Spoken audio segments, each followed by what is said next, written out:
A nossa pátria está nos céus, de onde também aguardamos o Salvador, o Senhor Jesus Cristo, o qual transformará o nosso corpo de humilhação, para ser igual ao seu corpo glorioso.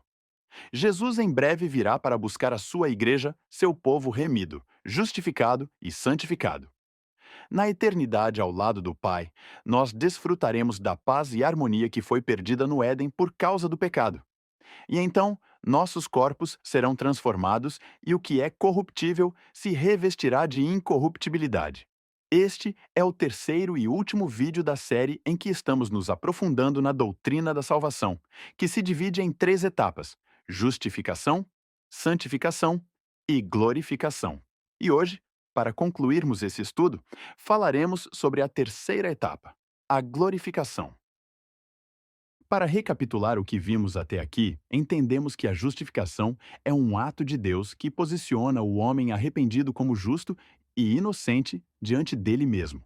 O homem não pode justificar a si mesmo, pois é apenas por meio de Jesus que aquele que crê pode ser justificado. A justificação nos salva da culpa do pecado, mas não do seu domínio. Por isso, a segunda etapa da salvação, a santificação, é tão importante. A santificação, diferente da justificação, é um processo por meio do qual vamos sendo purificados e libertos do domínio do pecado de maneira gradual, sendo transformados à semelhança de Cristo. Lembre-se da frase que estamos repetindo ao longo dessa série. Nós fomos salvos, estamos sendo salvos e seremos salvos. A glorificação é o ponto culminante e final da salvação. Depois de sermos salvos da culpa e do domínio do pecado, por meio da glorificação, seremos salvos da presença do pecado.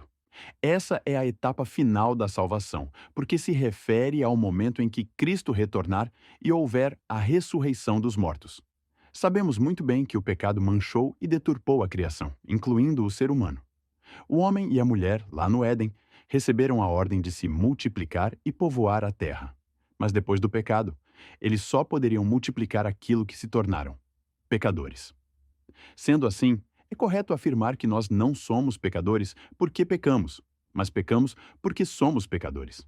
Para entendermos esse paradoxo, é necessário relembrar o que o salmista declarou ao Senhor. Sei que sou pecador desde que nasci. Sim, desde que minha mãe me concebeu. Este mundo em que vivemos jaz no maligno. Nós somos rodeados pelo pecado por todos os lados, e nossa própria natureza pecaminosa não pode ser ignorada.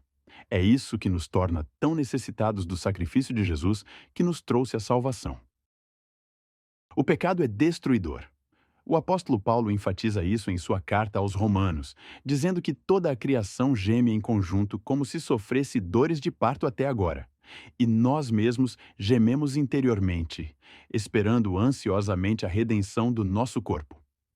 A redenção a qual Paulo se refere só pode ser alcançada graças ao sacrifício de Jesus, aquele que nos vivifica, ou seja, traz vida a seres que antes andavam mortos no pecado. Quando somos alcançados pela graça de Deus, o processo da salvação entra em vigor em nossas vidas. E ao sermos glorificados, na terceira e última etapa desse processo, desfrutaremos da eternidade nos céus, onde não haverá choro ou dor, vergonha, tristeza ou pecado.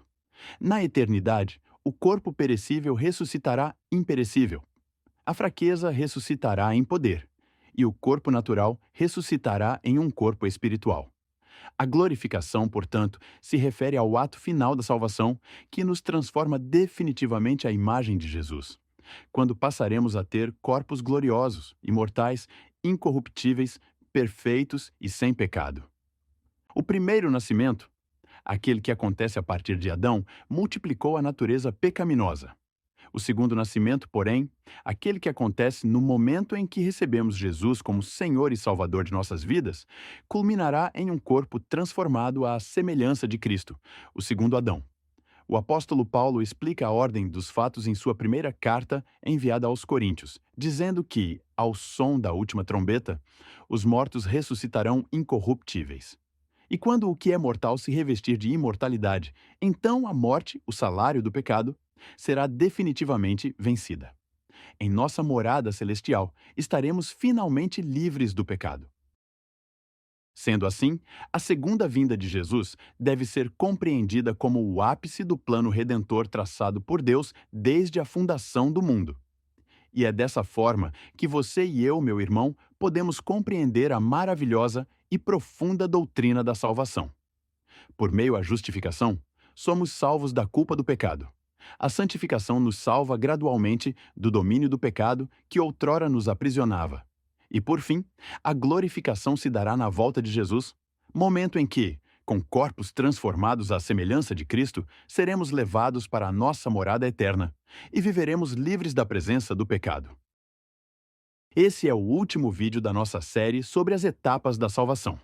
Se você deseja ver os anteriores, confira a playlist que está disponível na descrição desse vídeo. Nos conte nos comentários o que você achou desse assunto e quais outros temas você gostaria de ver por aqui. Se inscreva em nosso canal, ative as notificações e nos siga também em nossas redes sociais. Baixe o aplicativo da Bíblia em seu tablet ou smartphone. Até a próxima!